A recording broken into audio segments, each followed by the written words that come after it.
Rolling. And you'll tell me, you'll lift up your hand when 10 minutes have gone or something like that. Okay. We'll try. See. I'm very glad to be able to speak, albeit from afar, to this gathering.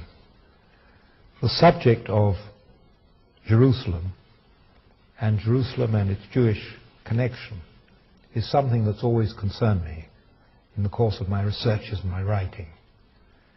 In Britain, there always was some deep understanding that Jerusalem belonged to the Jews, that it was the Jewish spiritual and national capital, and this is something which one finds in the writings of the Victorians and of the Edwardians, right up to the time, essentially, of the Balfour Declaration.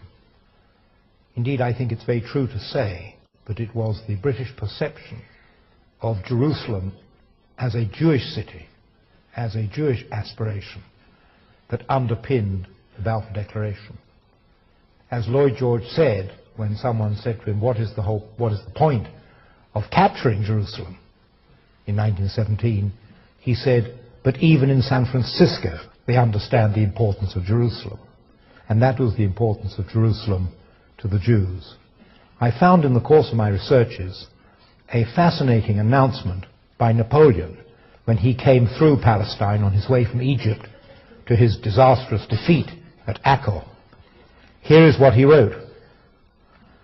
I issue a proclamation in which I invite all the Jews of Asia and Africa to come and range themselves under my flag in order to establish Jerusalem as of old. My object is to return Jerusalem to the Jews.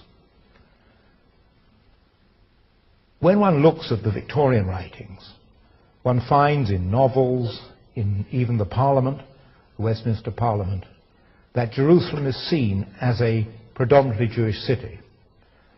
Curiously, one of the first people to give the statistics of Jerusalem as a Jewish city was Karl Marx. I have here his article that he wrote in the New York Daily News on the 15th of April, 1854. The sedentary population of Jerusalem, writes Karl Marx, number about 15,000 souls, of whom 4,000 are Mussulmans and 8,000 are Jews. The various British visitors who went to Jerusalem, and also the American visitors, many of whom published accounts, it was very popular in those days if one came to Jerusalem to write an account of it, stressed the Jewish character. They also stressed, and I think this is important, they also stressed the extent to which the Jews were persecuted in Jerusalem by the Muslims. Although they were a majority of the Jews, nevertheless, the power lay with the Ottoman Sultan from Constantinople, and the authorities in the city were Muslim authorities. And the repression of the Jews by the Muslims, the repression of the Jewish majority by the Muslims, was something which many commentators noted.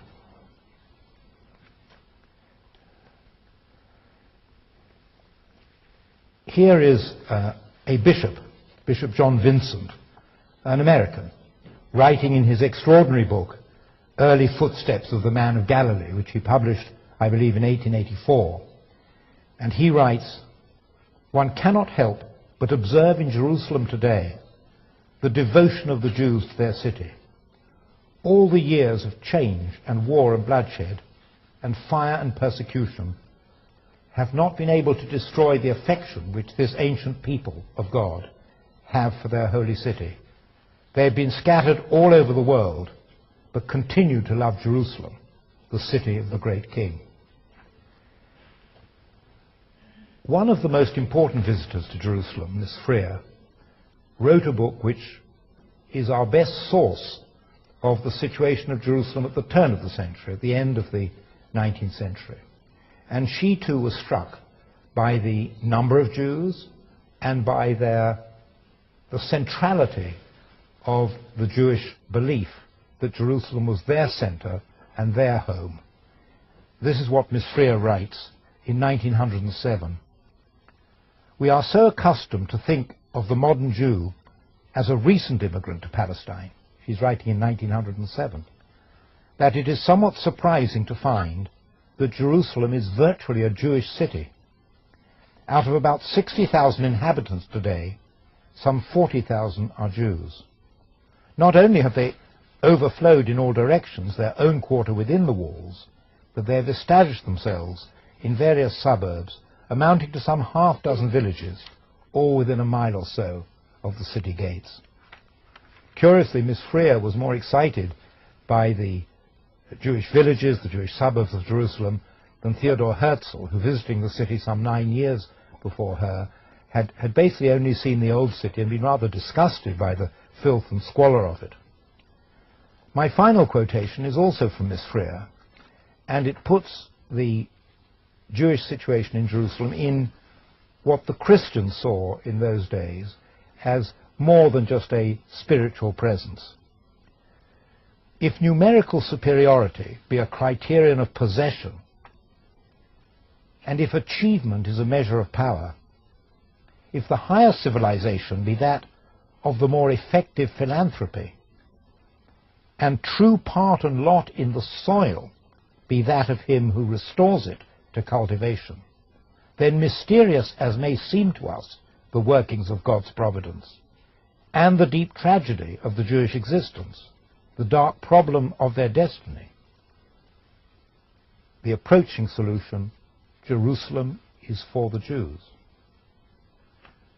We have therefore a long historic perspective of the understanding of the outside world, the Christian world, of the British, who were to be eventually responsible for the Balfour Declaration, establishing a Jewish national homeland in Palestine, an understanding of the importance of the Jewish presence, the size of the Jewish presence, and above all, the natural, deep attachment of the Jews to their Jerusalem.